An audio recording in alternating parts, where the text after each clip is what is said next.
정신병자라는 이제 그 판단을 병원 정신과에 구금까지 당하게 됩니다. 독립운동가들 다 미친 거 아니야? 바로 이 사람이 조선인입니다. 이게 다 이제 그 문화적인 영향을 받았다고 볼 수 있는데요. 요즘에도 많이 보이는 것 같고, 정말 일본 덕분에 우리가 지금 여기까지 왔고, 일제강점기 때는 누구보다도 정상인 취급을 받았지만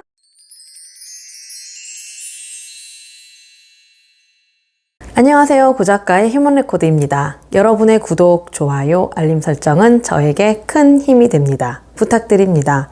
만약에 이완용이 좀 카멜레온 같이 기회주의적인 친일파라면은 이 사람은 정말 한결같이 죽을 때까지 뼛속까지 친일파라고 할 수 있는데, 바로 그 인물 박중량에 대한 이야기를 해보도록 하겠습니다. 그러니까 이러한 신념형인 친일파는 어떻게 만들어지느냐, 바로 사회진화론과도 관련이 있어요.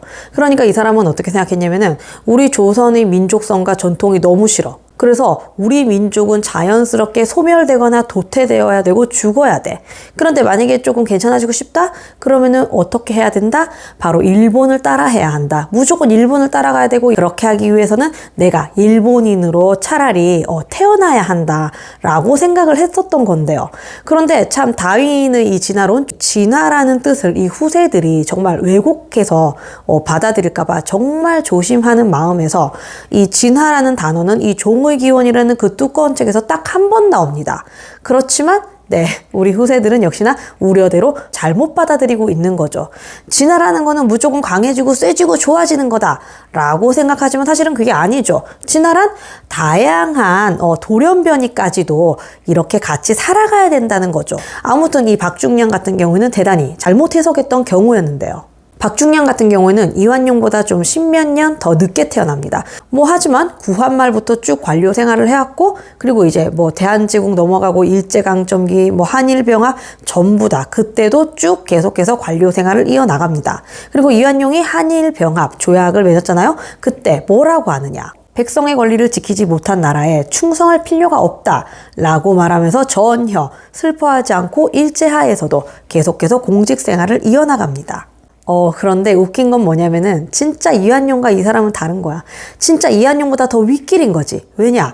이 3.1운동이 일어났을 때의 그 일화가 나와 있는데, 이 이완용 같은 경우에는 경고문을 쓰잖아요? 3.1운동 하지 마라. 그거는 반하는 행위다. 일본에. 막 이렇게 써서 붙였다면은, 이 사람은 아예 3.1운동 자제단, 그리고 진압단을 만들어가지고 자신이 창설을 해서 막 돌아다녔다는 거죠. 시위대 해산 및 진압을 벌이기도 했다는데요. 바로 이 사람이 조선인입니다. 이 사람은 심지어 국채보상운동 때도 반대를 했었다고 하는데, 그러다가 이제 해방이 됩니다. 참 안타깝게도 이완용은 좀 늙은이가 돼가지고 그 전에 죽었지만, 이 사람은 해방을 본 거예요. 그런데도 한결같이 반민특위에 나가서 뭐라고 하느냐?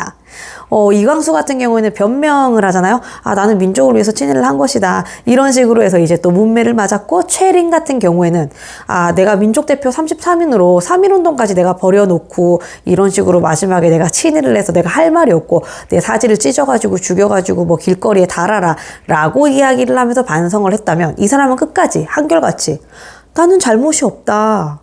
일본이 옳은 일을 한 거다. 미국이 도와주지 않고 개입하지 않았으면 조선이 독립됐을 거라고 보냐? 독립운동가들 다 미친 거 아니야? 라고 이야기를 했다는 거죠. 그것도 너무나도 당당하게. 그러니까 그 해방 전에 태평양 전쟁 막 일어나고 막 그러잖아요. 학도병들이여 나가라, 전쟁에 참가해서 죽어라, 이런 권유, 연설, 강연을 했던 때처럼 해방 후에도 똑같이 그 논조를 유지했다는 건데요. 정말 이런 사람 처음이야. 박중량 정말 인간 연구 대상이잖아요. 그래서 심지어는 이승만 정권 시대가 되어가지고 또 뭐라고 하냐면은, 이승만, 이시영, 함태영 이런 사람들을 싹 다 싸잡아서 가짜 애국자라고 폄하까지 합니다. 이승만은 사건 사고 많았으니까 그렇다 치고, 이시영 이 사람한테는 그러면 안 되는 거 아니에요? 이시영이야말로 그 넷째 형이 이회영이잖아요. 그 6형제가 모두 만주로 독립운동하러 갔잖아요. 그 많은 일가 재산을 놔두고. 그리고 이시영은 이제 이승만의 그런 부정부패 정권 때 정말 실망해가지고 부통령 자리까지 사임한 사람인데, 그 사람한테 그러면 안 되지. 그리고 함태영은 또 어떻고, 이런 민족 정신 강한 사람들한테 가짜 애국자? 그래서 이제 점점 이승만 이승만의 심기까지 불편하게 하니까 이 이승만 정권에서 좀 이상한 사람 아니야? 저 사람은 우파도 아니고 뭐지? 이러면서 이제 정신과 감정을 받게 합니다. 더욱이 웃긴 일화는 뭐냐면은 이 사람이 반민특위 때 그래도 잠깐 감옥 생활을 해요. 그런데 그때도 나는 잘못이 없다. 나는 반성할 것이 없는데 여기 왜 있는지 모르겠다. 이런 서한을 쓰다가 그 걸려가지고 발각이 돼서 그것을 또 문서를 빼앗겼다고 하죠. 정말 이 사람은 뭘까요? 네. 아무튼 그래서 결국에는 이승만 정권 아래에서 자꾸 눈밖에 나는 짓을 많이 하니까 계속해서 일본 최고를 외치니까 그 심지어는 어떤 일도 있었냐면은 그 극우 일본 인사들에게 편지를 보내요. 아, 니네들이 미국에 막 침공하고 태평양 전쟁 일으키고 이거는 잘못한 거 맞는데 니네들이 우리를 식민 지배해 준 거는 정말 잘한 일이야. 너무 고마워. 그래서 우리가 이 정도 될 수 있었어. 라고 써서 보냈단 말이죠. 네, 바로 이것은 식민지 근대화론을 최초로 주장한 사람이라고 할 수 있는데, 그러니까 이러한 박중량 같은 사람이 있었기 때문에 그 후손들이 지금 21세기에도 살아있잖아요.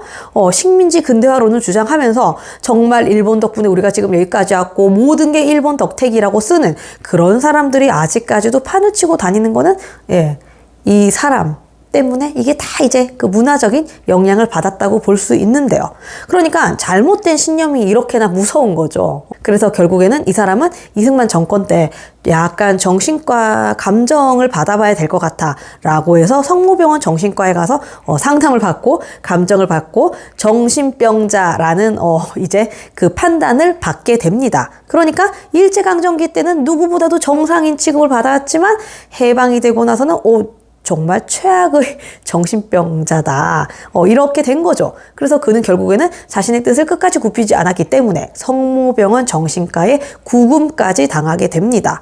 그리고 뭐 나이가 많아가지고 뭐 풀려났다가 뭐 어쩌다 했다가 결국에는 병으로 죽는데요. 이 박중량이 죽은 시기가 1959년이에요. 그러니까 이 사람은 무려 이승만 정말 하야 직전 별의별 일까지 다 봤던 그런 사람이라고 할 수 있는데, 아니 이제 1960년대 되면은 막 4.19 일어나고 얼마나 사람들이 한국전쟁 그리고 해방 때와는 달리 사람들 인식이 굉장히 많이 변화하고 진보적으로 이제 바뀌어가고 있잖아요. 그런데 이 사람은 여전히 그때의 그 목소리를 끝까지 고집하고 주장했던 거죠.